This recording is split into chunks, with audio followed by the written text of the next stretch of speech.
2026 നിയമസഭാ തെരഞ്ഞെടുപ്പിന് മുന്നോടിയായി നാഷണലിസ്റ്റ് കോൺഗ്രസ് പാർട്ടി NCPയുടെ പ്രകടന പത്രിക പുറത്തിറക്കി. തിരുവനന്തപുരം മസ്കറ്റ് ഹോട്ടലിൽ വെച്ച് നടന്ന ചടങ്ങിൽ NCPയുടെ ദേശീയ വക്താവും ദേശീയ ജനറൽ സെക്രട്ടറിയുമായ ബ്രിജ്മോഹൻ ശ്രീവാസ്തവ, ദേശീയ സെക്രട്ടറിയും കേരള സംസ്ഥാന പ്രസിഡന്റുമായ NA മുഹമ്മദ് കുട്ടി എന്നിവരുടെ നേതൃത്വത്തിലാണ് പ്രകടന പത്രിക മാധ്യമങ്ങൾക്ക് മുമ്പിൽ പ്രസിദ്ധീകരിച്ചത്.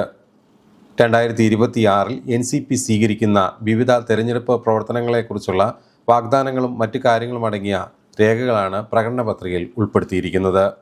സാധാരണയായി രാഷ്ട്രീയ പാർട്ടികൾ തെരഞ്ഞെടുപ്പിൽ ജയിച്ചു കഴിഞ്ഞാൽ ജനങ്ങൾക്ക് വേണ്ടി എന്തൊക്കെ ചെയ്യുമെന്നതായിരിക്കും ഒരു പ്രകടന പത്രികയുടെ ഉള്ളടക്കം. ഒരിക്കലും ചെയ്യാൻ പറ്റാത്ത കാര്യങ്ങൾ വരെ പ്രകടന പത്രികയിൽ കാണാം. ചെയ്യുന്നതിനേക്കാൾ ചെയ്യാത്ത കാര്യങ്ങൾക്കായിരിക്കും പ്രകടന പത്രികയിൽ മുൻതൂക്കം. അടുത്ത തെരഞ്ഞെടുപ്പ് വരുമ്പോൾ വീണ്ടും ഇതേ വാഗ്ദാനങ്ങളുമായി രംഗത്ത് വരും.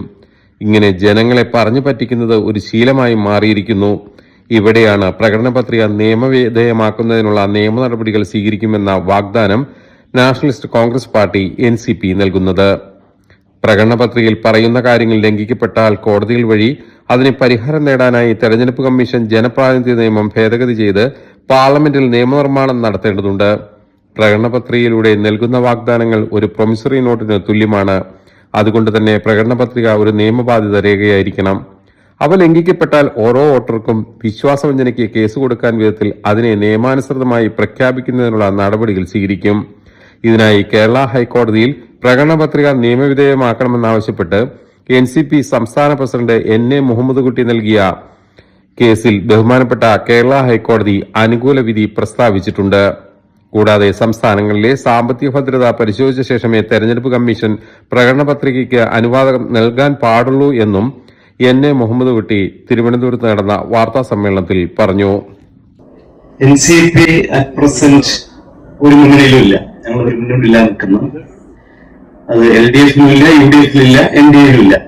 ഞങ്ങൾ പഞ്ചായത്ത് തെരഞ്ഞെടുപ്പിലും അത്തരത്തിൽ ഒറ്റയ്ക്കാണ് മത്സരിച്ചത്. അതിനുള്ള പാർലമെന്റ് ഇലക്ഷനും ഞങ്ങൾ കേരളത്തിൽ മത്സരിച്ചിട്ടില്ല. പക്ഷെ ലക്ഷദ്വീപിൽ ചാർജ് ഇരിക്കുന്നതുകൊണ്ട് ലക്ഷദ്വീപിൽ നമ്മൾ അവിടെ ഒറ്റയ്ക്കാൻ മത്സരിച്ചിട്ടുള്ളൂ. ഒരു പാർട്ടിയുമായിട്ടും ഇല്ല.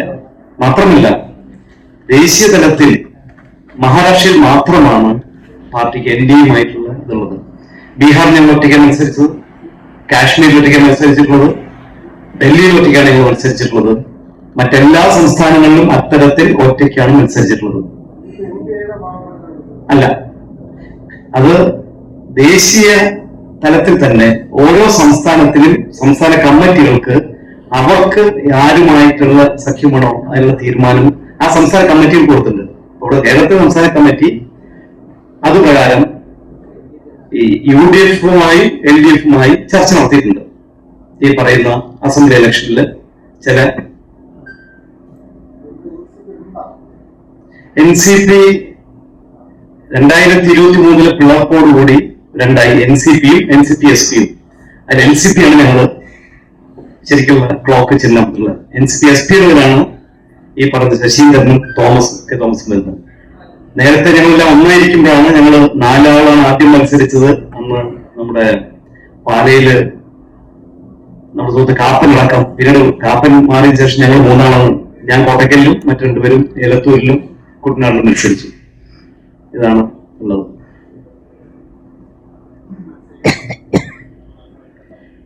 ഞങ്ങൾ തീരുമാനിച്ചിട്ടുണ്ട് പാർട്ടി 2 പാർട്ടി നേരത്തെ മത്സരിച്ചിരുന്ന 4 സീറ്റിൽ മത്സരിക്കാനും അതിന് പുറമെ മറ്റ് 5-6 സീറ്റുകൾ കൂടി ഞങ്ങൾ നോക്കിയിട്ടുണ്ട്.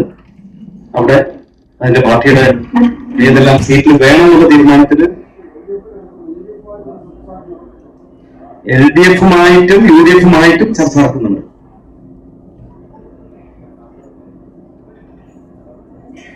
അല്ല, അത് പാർട്ടിയുടെ ഒരു കമ്മിറ്റിയാണ് തീരുമാനിക്കുന്നത്.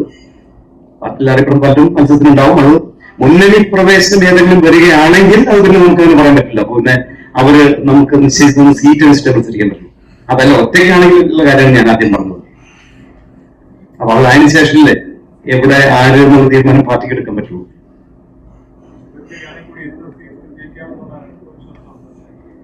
അല്ല, വിജയം തോൽവിയല്ലോ. അപ്പൊ ഞങ്ങൾ പഞ്ചായത്തിൽ 33 സീറ്റിലാണ് ഞങ്ങൾ ആദ്യം മത്സരിച്ചത്. അതിൽ തന്നെ 10 സീറ്റുകളിൽ 2-ലും 2ാം സ്ഥാനം 3ാം സ്ഥാനം വന്നിട്ടുണ്ട്. ഞങ്ങൾ കാരണം NCP-SP-യുടെ പല സ്ഥാനാർത്ഥികളും തോൽപ്പിച്ചിട്ടുമുണ്ട്. കോഴിക്കോടൊക്കെ കോർപ്പറേഷൻ ഇടാം. മഹാരാഷ്ട്രയിൽ NDA ആണ്. എവിടെ NDA ആയിട്ടോ? അതായത് വിഷയം എന്താണെങ്കിൽ നിങ്ങൾ NCP കുറിച്ച് മനസ്സിലാക്കേണ്ട കുറച്ച് കാര്യങ്ങളുണ്ട്. ഒന്ന്, പഴയ കോൺഗ്രസ് എസ് അറിയാലോ, ഷൺമുഖദാസിന്റെ കാലത്തൊക്കെ ഉള്ള, അല്ലെങ്കിൽ KP ഉമേഷ് ഉണ്ടായിരുന്ന കാലത്തുള്ള 11 MLA ആ കോൺഗ്രസ് എസ് ആണ് പിന്നീട് 99-ൽ NCP ലയിക്കുന്നത്. അതിനുശേഷം പിന്നെ ഈ പാർട്ടിയിലേക്ക് വന്ന ആളുകൾ എന്ന് പറയുമ്പോൾ DIC-യുമായിട്ട് കരുണാനിധത്തിൽ വന്ന, അപ്പൊ കോൺഗ്രസിൽ നിന്ന് വന്ന ആളുകൾ ഇടതുപക്ഷമായിട്ട് കോൺഗ്രസിനെതിരായിട്ടാണല്ലോ, എൽഡിഎഫിന്റെ ഭാഗത്തായിട്ടാണല്ലോ നിന്നിരുന്നത്. അപ്പൊ കോൺഗ്രസിലോ അല്ലെങ്കിൽ ഈ പറഞ്ഞ LDF UDF ആയിട്ട് പോകുന്നതിന് ഒരു പാർട്ടി തീരുമാനത്തിലുള്ള ആളുകളുടെ എല്ലാവരും കൂടി അഭിപ്രായമല്ല, അല്ലാതെ ഒരാൾ തീരുമാനിക്കുന്നില്ല. അതിൽ LDF UDF ആയിട്ട് നമുക്ക് സഹകരിച്ച് പോകാമെന്ന് തീരുമാനമുള്ളൂ. NDA-യുമായിട്ട് തീരുമാനം എടുത്തിട്ടില്ല സംസ്ഥാന കമ്മിറ്റി. അതാണ് എന്റെ ചുരുക്കം. അപ്പൊ ഇത് നിങ്ങൾ എല്ലാവരും വളരെ വിശദമായി വായിച്ചു നോക്കണം. ഇത് കാര്യമായിട്ടുള്ള ഇതിന് കേരളത്തിന് മാറ്റം വരുത്താൻ കഴിയുമെന്നാണ് ഞങ്ങളുടെ വിശ്വാസം. അതിനാവശ്യമായ സപ്പോർട്ട് തരണമെന്നാണ് ഞങ്ങൾക്ക് പറയാനുള്ളത്.